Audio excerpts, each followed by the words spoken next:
The Adventures of Huckleberry Finn, chapter 27. I crept to the doors and listened. They was snoring, so I tiptoed along and got downstairs all right. There weren't a sound anywheres. I peeped through a crack in the dining room door and see the men that was watching the corpse all sound asleep on their chairs. The door was open into the parlor where the corpse was laying, and there was a candle in both rooms. I passed along and the parlor door was open, but I see there weren't nobody in there but the remainders of Peter, so I shoved on by. But the front door was locked and the key wasn't there. Just then I heard somebody coming down the stairs back behind me. I run into the parlor and took a swift look around, and the only place I see to hide the bag was in the coffin. The lid was shoved along about a foot, showing the dead man's face down in there, with a wet cloth over it and a shroud on. I tucked the money bag in under the lid, just down beyond where his hands was crossed, which made me creep, they was so cold, and then I run back across the room and in behind the door. The person that comin' was Mary Jane. She went to the coffin very soft and kneeled down and looked in. Then she put up her handkerchief, and I see she begun to cry, though I couldn't hear her, and her back was to me. I slid out, and as I passed the dining room, I thought I'd make sure them watchers hadn't seen me, so I looked through the crack, and everything was all right. They hadn't stirred. I slipped up to bed, feeling rather blue on accounts of the thing playing out that way after I had took so much trouble and run so much risk about it. Says I, if it could stay where it was, all right, because when we get down the river 100 mile or two, I could write back to Mary Jane, and she could dig 'em up again and get it. But that ain't the thing that's going to happen. The thing that's going to happen is the money will be found when they come to screw on the lid. Then the king will get it again, and it'll be a long day before he gives anybody another chance to smooch it from him. Of course, I wanted to slide down and get it out of there, but I doesn't try it. Every minute was getting earlier now, and pretty soon some of the watchers would begin to stir, and I might get catched with $6,000 in my hands that nobody hadn't hired me to take care of. I don't wish to be mixed up in no such business as that, I says to myself.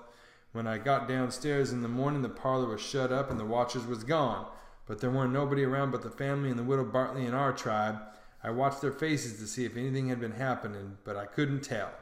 Towards the middle of the day, the undertaker come with his man, and they set the coffin in the middle of the room on a couple of chairs, and then set all their chairs in rows and borrowed more from the neighbors till the hall and the parlor and the dining room was full. I see the coffin lid was the way it was before, but I doesn't go looking under it with folks around. Then the people began to flock in, and the beats and the girls took seats in the front row at the head of the coffin, and for half an hour the people filed around slow in single rank and looked down at the dead man's face a minute, and some dropped in a tear, and it was all very still and solemn, only the girls and the beats holding handkerchiefs to their eyes and keeping their heads bent and sobbing a little.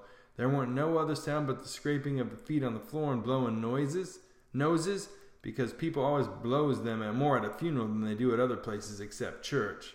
When the place was packed full, the undertaker, he slid around in his black gloves with his softly soothing ways, putting on the last touches and getting people and things all ship-shape and comfortable, and making no more sound than a cat. He never spoke. He moved people around. He squeezed in late ones. He opened up passageways and done it with nods and signs with his hands. Then he took his place over against the wall. He was the softest, glidingest, stealthiest man I ever see, and there weren't no more smile to him than there is to a ham.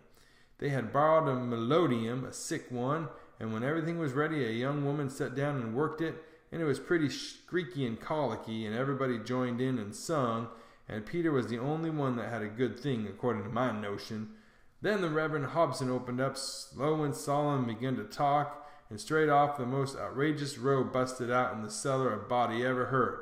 It was only one dog, but he made a most powerful racket, and he kept it up right along.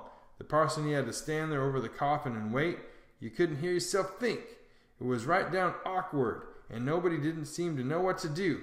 But pretty soon they see that the long-legged undertaker make a sign to the preacher as much to say, "Don't you worry, just depend on me." Then he stooped down and began to glide along the wall, just his shoulders showing over the people's heads. So he glided along, and the powwow and racket getting more and more outrageous all the time. And at last, when he had gone around two sides of the room, he disappears down cellar. Then in about 2 seconds, we heard a whack, and the doggy finished up with the most amazing howl or two, and then everything was dead still, and the parson began a solemn talk where he left off. In a minute or two, here comes this undertaker's back and shoulders gliding along the wall again, and so he glided and glided around 3 sides of the room, and then rose up and shaded his mouth with his hand and stretched his neck out toward the preacher. over the people's heads and says in kind of a coarse whisper, "He had a rat." Then he drooped down and glided along the wall again to his place. You could see it was a great satisfaction to the people because naturally they wanted to know. A little thing like that don't cost nothing, and it's just the little things that make a man to be looked up to and liked.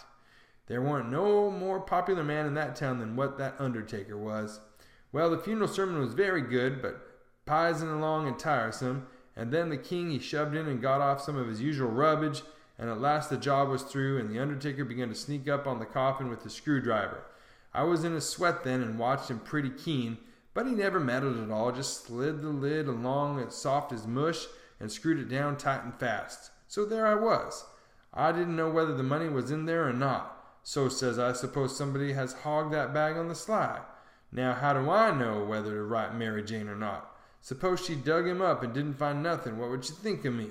Blame it, I says, I might get hunted up and jailed. I better lay low and keep dark and not write at all. The thing's awful mixed now, trying to better it. I worsened it 100 times, and I wish to goodness I'd just let it alone. Dad fetched the whole business. They buried him, and we come back home, and I went to watching faces again. I couldn't help it. I couldn't rest easy. But nothing come of it. The faces didn't tell me nothing. The king he visited around the evening and sweetened everybody up and made himself ever so friendly, and he give out the idea that his congregation over in England would be in a sweat about him, so he must hurry and settle up the estate right away and leave for home. He was very sorry he was so pushed, and so was everybody. They wished he could stay longer, but they said they could see it couldn't be done. And he said of course him and William would take the girls home with them, and that pleased everybody too, because then the girls would be well fixed and amongst their own relations, and it pleased the girls too, tickled them so they clean forgot they'd ever had any trouble in the world, and told him to sell out quick as he wanted to, they would be ready. Them poor things was that glad and happy it made my heart ache to see them getting fooled and lied to so, but I didn't see no safe way for me to chip in and change the general tune. Well, blamed if the king didn't build the house and the niggers and all the property for auction straight off, sale 2 days after the funeral, but anybody could buy private beforehand if they wanted to. So the next day after the funeral, along about noontime, the girls' joy got the first jolt. A couple of nigger traders come along, and the king sold them the niggers reasonable for 3 days' drafts, as they called it, and away they went. The 2 sons up the river to Memphis, and their mother down the river to Orleans. I thought them poor girls and the niggers would break their hearts for grief. They cried around each other, and took on so it made me most down sick to see it. The girls said they hadn't ever dreamed of seeing the family separated or sold away from the town. I can't ever get it out of my memory, the sight of them poor miserable girls and niggers hanging around each other's necks and crying, and I reckon I couldn't have stood it at all, but would have had to bust out and tell on our gang if I hadn't known the sale weren't no account and the niggers would be back home in a week or 2. The thing made a big stir in the town too, and a good many come out flat-footed and said it was scandalous to separate the mother and the children that way. It injured the fraud some, but the old fool he bulled right along in spite of all the Duke could say or do, and I tell you the Duke was powerful uneasy.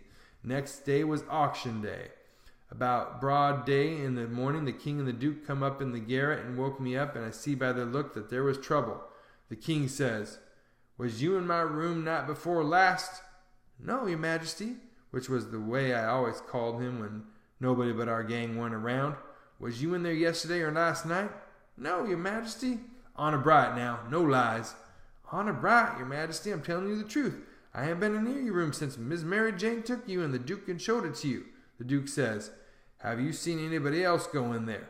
"No, your grace, not as I remember, I believe." "Stop and think." I studied a while and see my chance. Then I says, "Why, I see the niggers go in there several times." Both of them gave a little jump, and it looked like they hadn't ever expected it, and then like they had. And then the Duke says, "What, all of them?" "No, leastways not all at once. That is, I don't think I ever see them all come out at once, but just one time." "Hello, when was that?" "It was the day we had the funeral, in the morning. I weren't early because I overslept. I was just starting down the ladder and I see them." "Well, go on, go on. What did they do? How'd they act?" "They didn't do nothing, and they didn't act anyway much, as far as I see.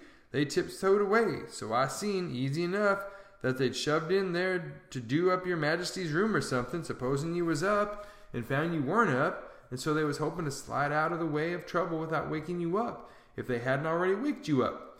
Great guns, this is a go, says the king, and both of them looked pretty sick and tolerable silly. They stood there a-thinking and scratching their heads a minute, and the Duke he busts into kind of a little raspy chuckle and says, "It does beat all now how neat the niggers played their hand. They led on to be so sorry they was going out of this region, and I believed they was sorry, and so did you, and so did everybody.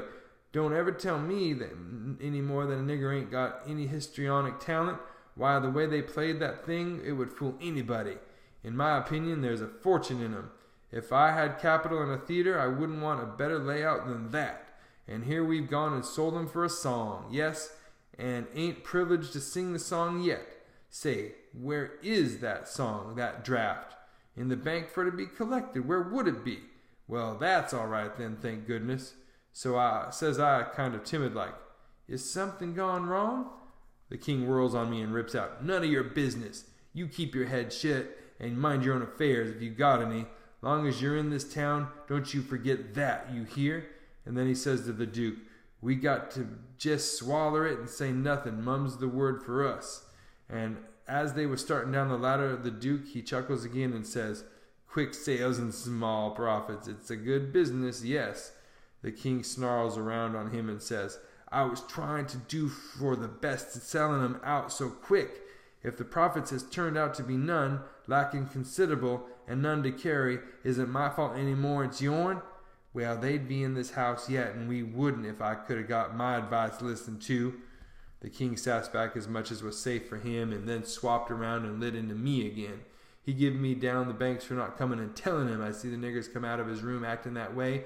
Said any fool would have knowed something was up, and then waltzed in and cussed himself a while, and said it all come of him not laying late and taking his natural rest that morning, and he'd be blamed if he'd ever do it again. So they went off of John, and I felt dreadful glad I'd worked it all off onto the niggers, and yet hadn't done the niggers no harm by it.